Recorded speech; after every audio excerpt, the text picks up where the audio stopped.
देश में मानसून के फिर से तेज होने से उत्तर और पूर्वोत्तर राज्यों में भारी बारिश से नदियां उफान पर हैं और कई राज्यों में बाढ़ व भूस्खलन जैसे गंभीर हालात बन गए हैं। मौसम विभाग ने कई राज्यों में भारी बारिश का अलर्ट जारी किया है। उत्तर भारत में मानसून ने रौद्र रूप धारण कर लिया है। पहाड़ी राज्यों से लेकर मैदानी इलाकों तक सब कुछ जलमग्न हो चुका है। कुदरत के गदर के आगे रिहायशी इलाके समंदर में तब्दील हो गए। नदियां उफान पर हैं और खतरे के तमाम रिकॉर्ड टूट चुके हैं।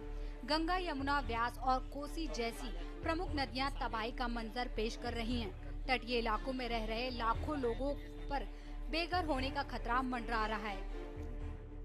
अब तो गोरियो लगाई नहीं है, यहू ढीली नहीं है, गोरियो लगाई उतना बोरिया लागी यहू तिरा और यह तेरे से दोपहर में चरचरा नहीं, अब खाले वाली सब बैठ गई जा करके। यानी कार्य सही नहीं किया गया है। वही कहाँ कुछ ना है। हाँ। हत्ते पानी में गई ना, चली गई।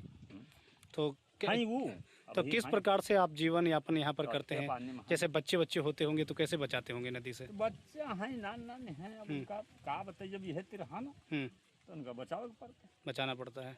विजय कुमार जी, कौन सा ये गांव है? रतनगंज।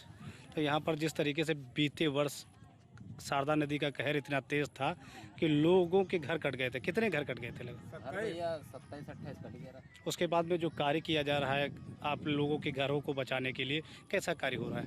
अब कार्य भैया बढ़िया तो ना हो रहा है। बढ़िया हो तो घर काहे कट जाती। तो ये पिछले तरीके से अगर इस बार भी नदी कटान करती है तो क्या गांव को बचाया जा सकेगा? अब भैया पिछले तरह कटान हुई तो कहाँ बच पाए नदी से, मतलब कटान। मन में विचार क्या है, जब समस्या का समाधान जो है थोड़ा यहाँ पे कम किया जा रहा है। मेरे नहीं किया जा रहा है। तो जो कार्य किया जा रहा है, कैसा कार्य किया गया है? कार्य किया जा रहा है कि एक टिप पहले जैसे 7 टिप जो है एक पे लेते थे, वो जब नदी जो है एक ही झटके में लेके चली गई तो सिंगल टीम में कुछ नहीं होता है। नहीं हो पाएगा। हाँ, कुछ नहीं। तो अगर जिस तरीके से पूर्व के सालों में नदी ने कटान किया और कई घर अपने आगोश में ले लिए, तो क्या ये परियोजना आपके घरों को बचा पाएगी? नहीं, ये परियोजना कोई मायने में नहीं बचा पाएगी। कार्य अच्छा कैसा हुआ है? नहीं है। तो कैसे अगर कटान करना शुरू कर देती है नदी, तो किस प्रकार से अपने घरों को आप बचाएंगे? इस प्रकार से जो है मेरा गांव इसी प्रकार से बच सकता है। सीतापुर में लगभग 3 तहसीलें हैं जो प्रभावित होती हैं, बिस्वाल, लहरपुर और महमूदाबाद है। और हमने बाढ़ की तैयारियों में प्रिवेंटिव कामों को अगर देखा जाए तो बाढ़ खंड के जो भी बाढ़ निरोधक कार्य थे, जिसमें स्पर बनाना और पर्क्यूपाइंस रखना, ये सारे कार्य सीतापुर बाढ़ प्रखंड के द्वारा कार्य 100% पूरे हो चुके हैं। एक कार्य बाराबंकी बाढ़ प्रखंड का था, उनका भी कार्य लगभग 98% पूरा हो चुका है, वो भी कार्य पूरे हो जाएंगे।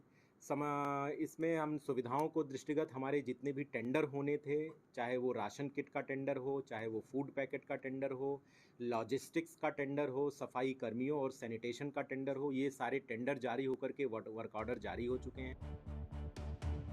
जम्मू कश्मीर, हिमाचल प्रदेश और उत्तराखंड में लगातार बारिश से फ्लैश फ्लड और भूस्खलन के कारण जनजीवन अस्त व्यस्त है। पहाड़ों से आ रहे पानी और स्थानीय बारिश के चलते प्रमुख नदियां उफान पर हैं। यूपी और बिहार के कई जिलों में जल भराव व बाढ़ का खतरा बढ़ गया है। वहीं असम और सिक्किम में ब्रह्मपुत्र सहित कई नदियां खतरे के निशान से ऊपर बह रही हैं, जिससे बड़े पैमाने पर लोग प्रभावित हुए हैं। बता दें कि यूपी में मानसूनी बारिश से हालात बिगड़ने लगे हैं। मौसम विभाग ने 24 जुलाई तक प्रदेश में भारी बारिश का अलर्ट जारी किया है। सोमवार को लखनऊ, कानपुर, गोरखपुर, अयोध्या, बरेली समेत 20 जिलों में बारिश हुई।